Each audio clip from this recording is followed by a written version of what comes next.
Alrighty, how's it going, everybody? This is going to be going the Behringer MX8000 / 9000 video part 3, and this is going to be the last video series on this console. So for those that have gotten a Behringer MX8000 and they were wondering about the board, I hope the last two videos help. For those that are new to the channel, and this is the first video that you happen to pop on, my name is Mark, and I call the channel Mark's Music Place.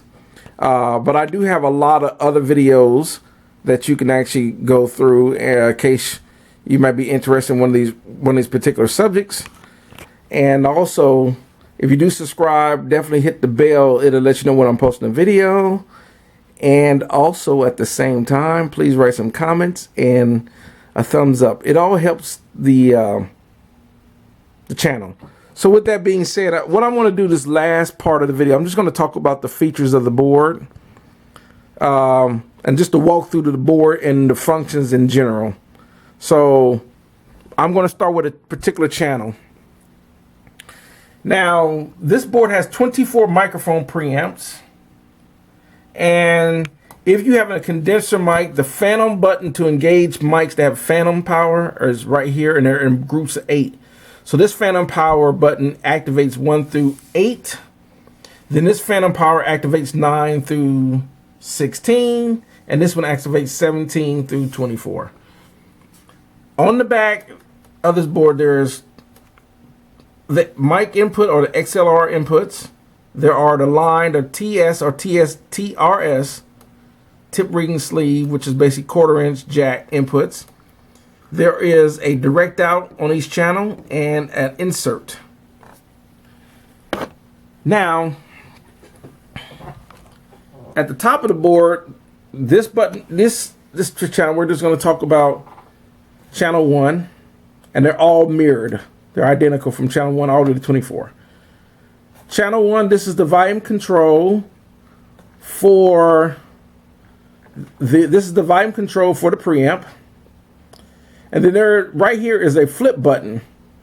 This button flips between the inputs, between the XLR inputs and the 1/4 inch inputs, or it flips, you flip it down and it flips to the inputs on the back. Like I have these right here. So you flip it up. If you leave it up, it affects the inputs on top, the mic inputs. You flip it down, it affects the other inputs on the back.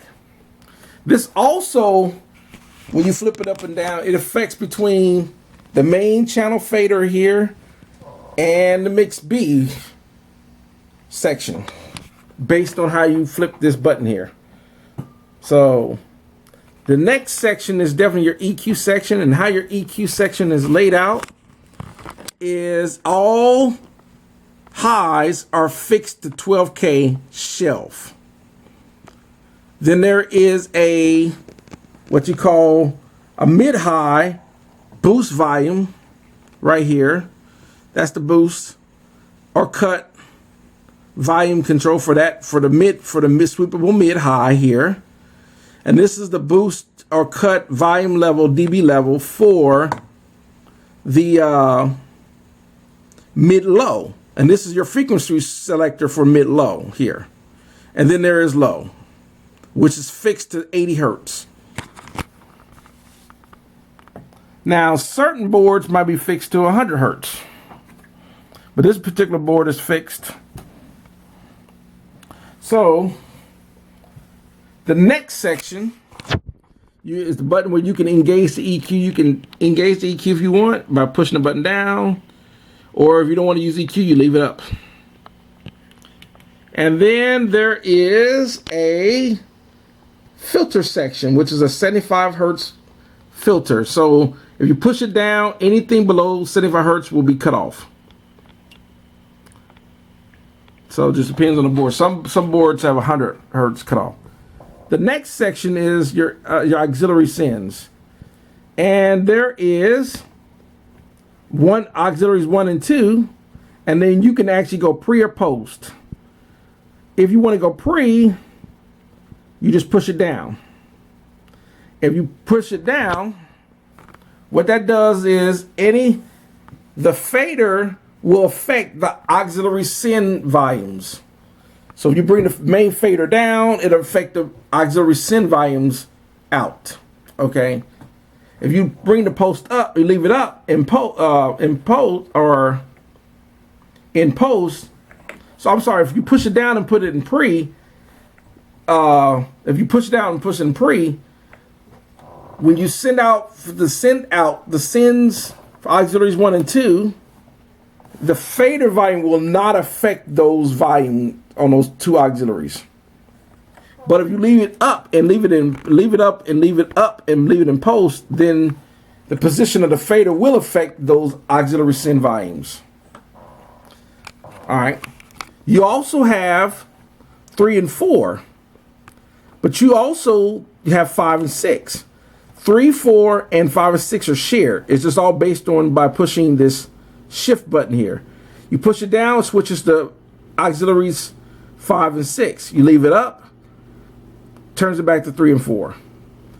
It also has a pre and post. So you push it, leave it up, it's in post. The volume level, the fader on the channel will affect the volume level of that. But if you push it down and put it in pre, no matter what position you have on the fader, it will not affect the auxiliary send outputs here.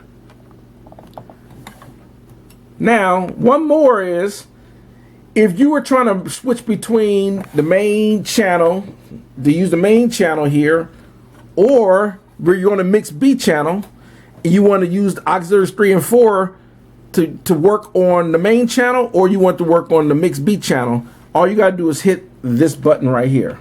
And it shifts between the main channel or the mixed B section. You have then you have a mixed B section, which consists of a volume control, a left and right pan, and a 12K fixed high and an 80 hertz fixed low. These can work as a secondary mix or it can work as a monitor. And it's all dependent on if you want to work on the monitor, work it as a monitor. For example, if you wanted to send, you were working out of your console, and you want to hear, in other words, you were recording, you had all kinds of inputs on these channels here. It could be drums, hat, snare, hi-hat or whatever, high tom, mid to low tom, whatever you got on these channels, based on what you got on the inputs here. You can use those, and then you can input a direct out to go to your interface or your tape machine. Or you can take these channels and assign them to bus channels. And excuse me, I had to sneeze. Or you can assign these to bus channels, and then you send them to the bus groups here. And then you can record output from the bus groups if you wanted to. So you can record direct out or from your buses if you wanted to. But either way, you can send it out. And then let's say you want to monitor the returns from your tape machine or your interface. Well, you can do that by simply switching this button here, this button here, by the preamp section. And that will either allow you to monitor, if you leave them up, that will allow you to monitor channel A. You push them down, that will allow you to monitor the tape inputs, which will then go to the mix B section. And you can control the volumes there. After that, there is what you have next is a pan left and right for the channel. There is a solo / pre-fader listen button. There is a mute button to mute the channel. And then finally, there's your fader. And then there's your bus / group assignment buttons here. And then there's a button to send it to the master bus / main mix. Main mix or master bus, whatever you want to call it. And that is the channel layout. Now, the buttons over here are your master volume sends for your auxiliaries. So whatever you send out for auxiliaries 1, 2, 3, 4, 5, or 6, which means 3, 4, and 5 or 6 are shared, these are the master send volume levels right here. You can solo that to listen to what you're sending out of the auxiliary. You can solo here, or you can solo on the channel. But most time, if you want to isolate, listen, instead of listening to the entire channel, you just want to listen to the auxiliary send, you can do that. As an example, since I have this microphone on channel 9, I'm going to talk on channel 9, right? All right, so I want to hear, I got auxiliary send going. So since I have an auxiliary send going, I wanted to solo this auxiliary send that I'm sending out.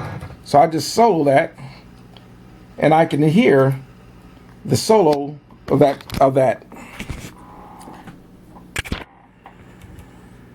So that's going to allow me to, that's test 1, 2. So test 1, 2, 2, 2, 2, 1, 2. It lets me solo that channel. Okay.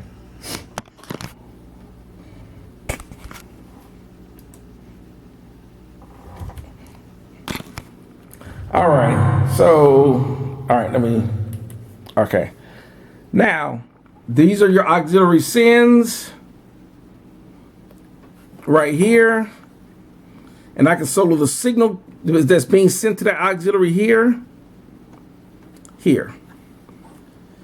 This is your master, this is your mix B master volume.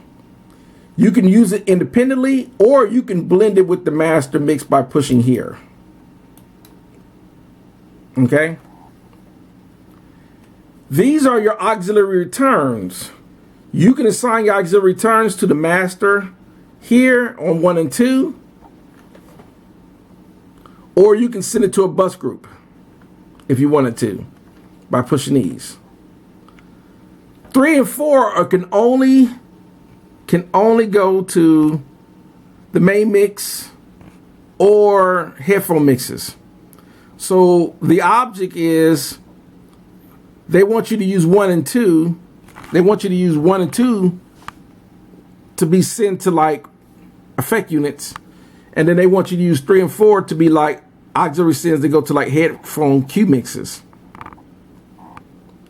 But this board also has a headphone section, so I don't use 3 and 4 here as a phone mix because I already got a phone output section here.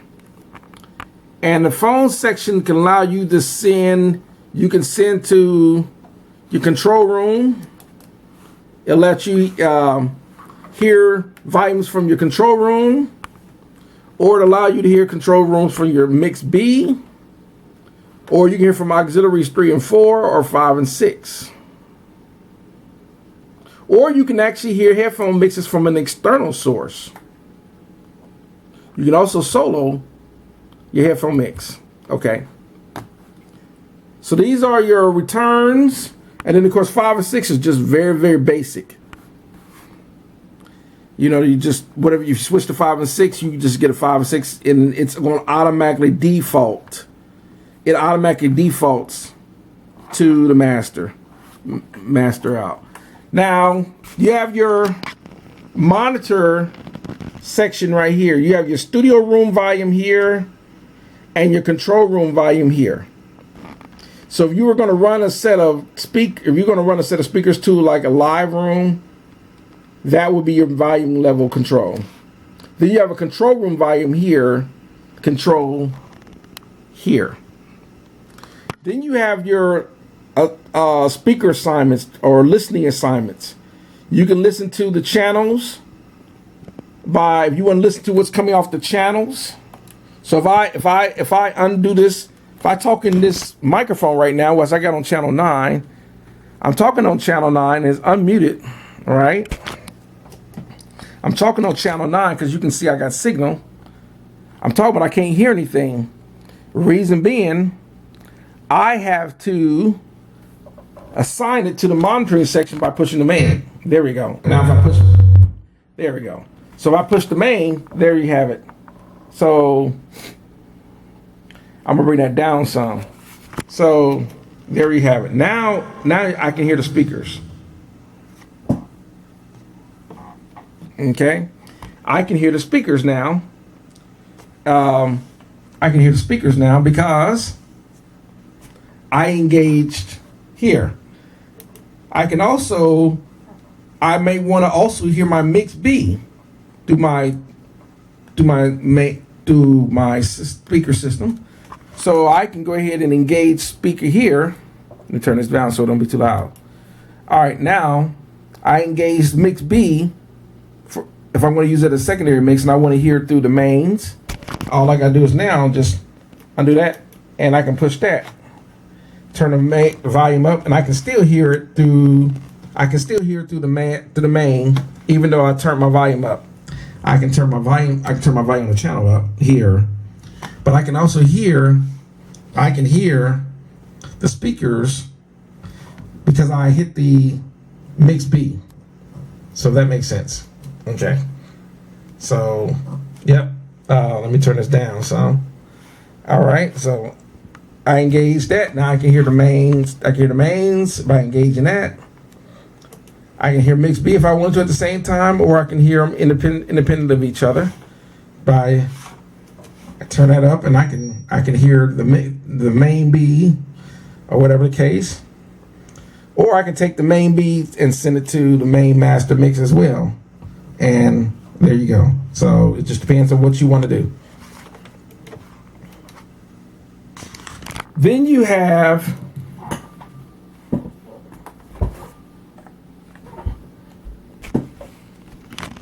this is your solo volume level. So if you solo anything, like if I come over here and I solo, let me turn the volume down some. All right, if I come and solo this channel right here, if I solo this channel right here, channel 9 that I'm talking on, I soloed it. Now this is the volume level that I can hear whatever I solo right here. So it allows me to hear what I'm soloing. That makes sense. All right, so there you go. So that is the solo volume. I'm so close to these speakers. That's why I'm humming, because I'm so close to the speaker with the microphone. And then you have your talkback section. So if you want to talk back, you can send your talkback to auxiliary or to your groups or your studio or headphones here. And this is the talkback mic. Last section of this board is your groups. You have your solos for your group. So if you want to solo to hear what's on that particular group, you can solo it by hitting that. I can solo and he listen to that. And I can do for all 8 groups. If you leave, here's your next one, is your mono or stereo selection right here. If you leave these up, these groups work, their volume levels work independent of each other. If you push them down, even though they work independently of each other here, they're going to work they're going to work in stereo. They're going to work in stereo on the master. So there. And then of course you have your actual group fader volume levels. That's going to do it pretty much the layout for here. Now, you do have on your, if you have a meter bridge, you push that button in, it monitors the channel input levels, what's coming on the channels. You push it up, it monitors the tape return inputs, which will be channels 25 through 48. So, for example, because my microphone's plugged in channel 9, I'm actually can monitor what's on channel 9. So I'll just, by looking at the meter here, and you can see the meter on the meter bridge. But since my keyboard over here, is plugged into channels 43 and 44, I'm going to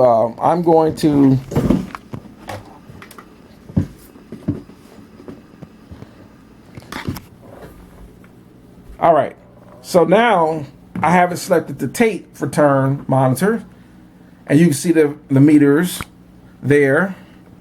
And so I'm like, well, how am I going to hear it? Well,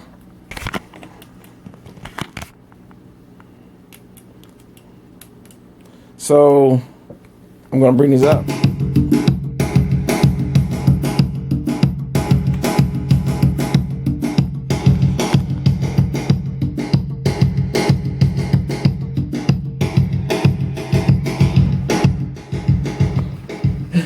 And that's how you do that. Okay, turn these back. And now I can hear it through the mix. So that's going to do it. Once again, we already talked about the 24 channel input section for inputs. At the top is your 8 bus channel inserts for inserting gear, the same way you would do it on the channel. Next below that is your main insert for your master bus insert. And next to those are auxiliary sends, 6 auxiliary sends. Then below that is control room out. Then below that is a main out, main mix out. Then below that would be a mix B out. And then below that will be your studio headphone outs. Here, these 6 right here will be your auxiliary returns, stereo returns. And then below that is a studio output. Next to that is like a 2-track stereo input, in case you want to put in a DVD or a CD player or whatever the case. And then you got an external input source. Now, there are a set of inputs here, in case you wanted, most of the time if you wanted to get, let's say you had 2 of these mixers. You have 2 of these mixers. Well, you can take 8 outputs from the bus out. You can send 6 auxiliary send outs. And you can send your mix bus out and your main mix out and your mix bus out. And you would insert them into these accordingly.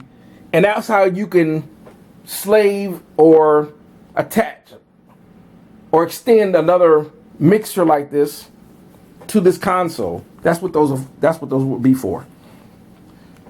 Then you have your 24 bus outputs right here. Then you have your additional